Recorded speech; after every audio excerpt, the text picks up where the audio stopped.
Welcome, friends. This is day 2 of our February Scripture Challenge. We're looking at chapter 2 of the Gospel of Matthew.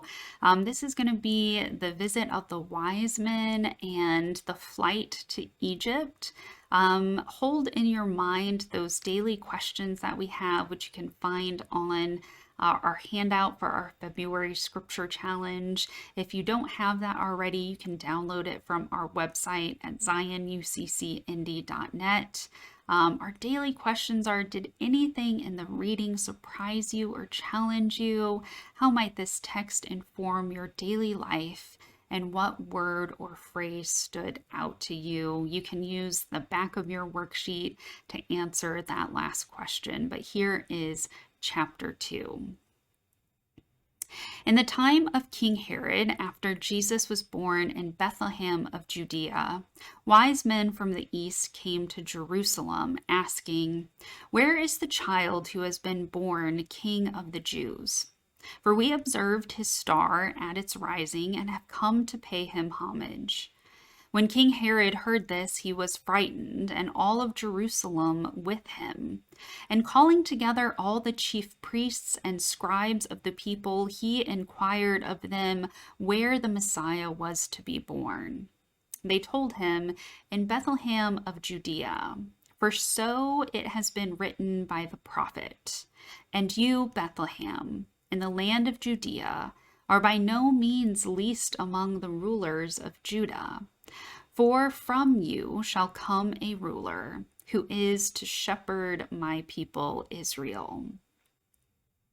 Then Herod secretly called for the wise men and learned from them the exact time when the star appeared.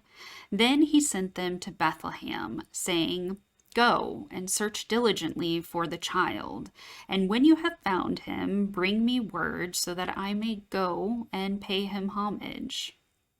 When they had heard the king, they set out, and there ahead of them went the star that they had seen at its rising, until it stopped over the place where the child was.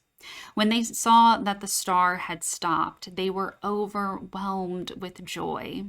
On entering the house, they saw the child with Mary, his mother, and they knelt down and paid him homage. Then, opening their treasure chest, they offered him gifts of gold, frankincense, and myrrh. And having been warned in a dream not to return to Herod, they left for their own country by another road. Now, after they had left, an angel of the Lord appeared to Joseph in a dream and said, "Get up. Take the child and his mother and flee to Egypt and remain there until I tell you. For Herod is about to search for the child to destroy him." Then Joseph got up, took the child and his mother by night and went to Egypt, and remained there until the death of Herod. This was to fulfill what had been spoken by the Lord through the prophet, "Out of Egypt I have called my son." When Herod saw that he had been tricked by the wise men, he was infuriated, and he sent and killed all the children in and around Bethlehem who were 2 years old or under, according to the time that he had learned from the wise men.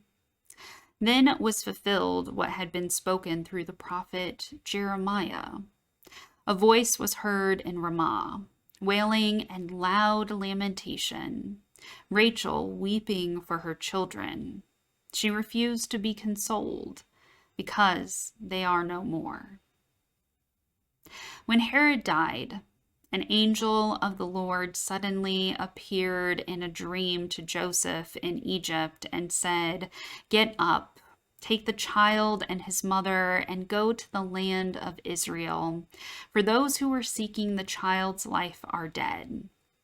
Then Joseph got up, took the child and his mother, and went to the land of Israel.